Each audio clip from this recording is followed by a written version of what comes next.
தாயாரின் திருப்தி. பங்குனி மாசத்து வெயில் சுள்ளென்று அடித்தது. தலை வெடித்து போகும் போன்ற தாபம். உச்சி கால வேட்கை மிகுதியால் உலகமே மயங்கி இருந்தது. காட்கை கூட வாயை தெரிந்து கொண்டு மௌனமாக உட்கார்ந்திருந்தன. நாய்கள் மட்டும் இலைகளுக்காக பிரமாதமாக ரகளை செய்து கொண்டிருந்தன. பிராமணர்கள் துடித்து கொண்டு நடந்து வந்து சேர்ந்தார்கள்.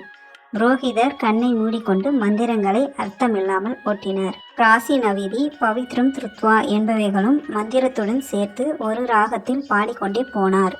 பிராமணர்களுக்கு வஸ்திரம், கும்பம், தட்சணை இவைகள் கொடுக்கப்பட்டு சாப்பிட உட்கார்ந்தார்கள். சுந்தரேசையரின் தாயாருக்கு அன்று சிரார்த்தம். அவர் நாஸ்திகரும் அல்ல, ஆஸ்திகரும் அல்ல. தென்னிந்திய ஆங்கிலம் படித்த பிராமணர்களின் திரிசங்கு கூட்டத்தை சேர்ந்தவர். ஸ்நான சந்தியா வந்தருதிகள் விதிப்படி நடக்கவில்லை. ஆனால் தர்ப்பணமும் சிரார்த்தமும் மட்டும் தவறாமல் நடைபெறும். அந்த தினங்களில் மட்டும் விபூதி, பஞ்சகச்சம் இவர்கள் பவித்திரத்தை சந்திக்கும். சுந்தரேசையரின் பஜனை ஒன்றும் விளங்கும். அவர் அதில் அசாத்திய மோகம் கொண்டவர்.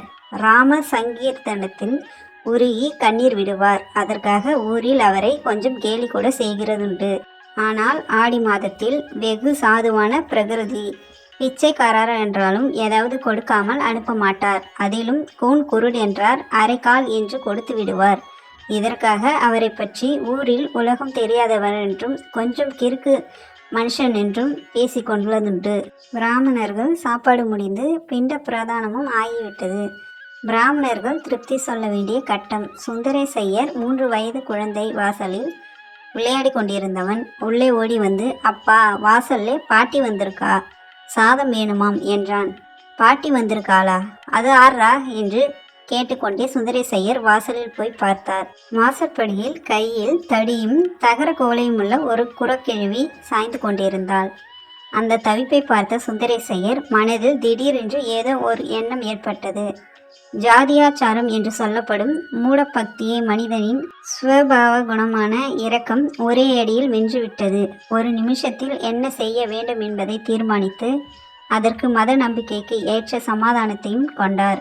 சட்டென்று உள்ளே சென்று ஒரு பிண்டத்தையும் தன் தீர்த்த கலசத்தையும் எடுத்துக்கொண்டு வாசலில் வந்து உருண்டையை கரைத்து கிழவியின் குவளையில் பிடி என்று ஊற்றினார். அதை மடமடவென்று குடித்துவிட்டு, கிழவி, அப்பாடா, உசிர் வந்துச்சு, மகராசா, நீ நல்லா இருக்கணும், உன்னை பெத்த வயிறு என் வயிறு போல குளிரணும் என்று சொல்லி சிரமம் மேலிட்டு படியில் சாய்ந்து விட்டாள். என்ன என்ன என்று ஓடி வந்த பிராமணர்கள் இதை பார்த்து திகைத்து போய், அடடடடா, என்ன அபச்சாரம், சிரார்த்தம் நஷ்டமாகிவிட்டதே, என்ன அக்கிரமம், யார் இப்படி சிரார்த்தம் செய்ய சொன்னார்கள் என்றார்கள். ஏன் என்றார் சுந்தரேசையர்.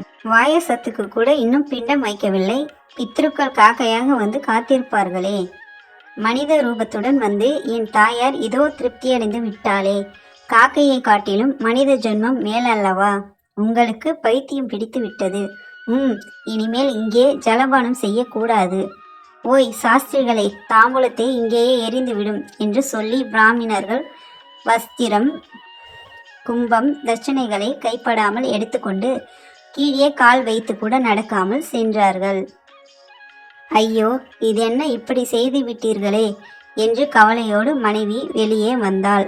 என்னடி அசடு, வாசலில் பார், அம்மா உருவெடுத்து வந்திருப்பதை.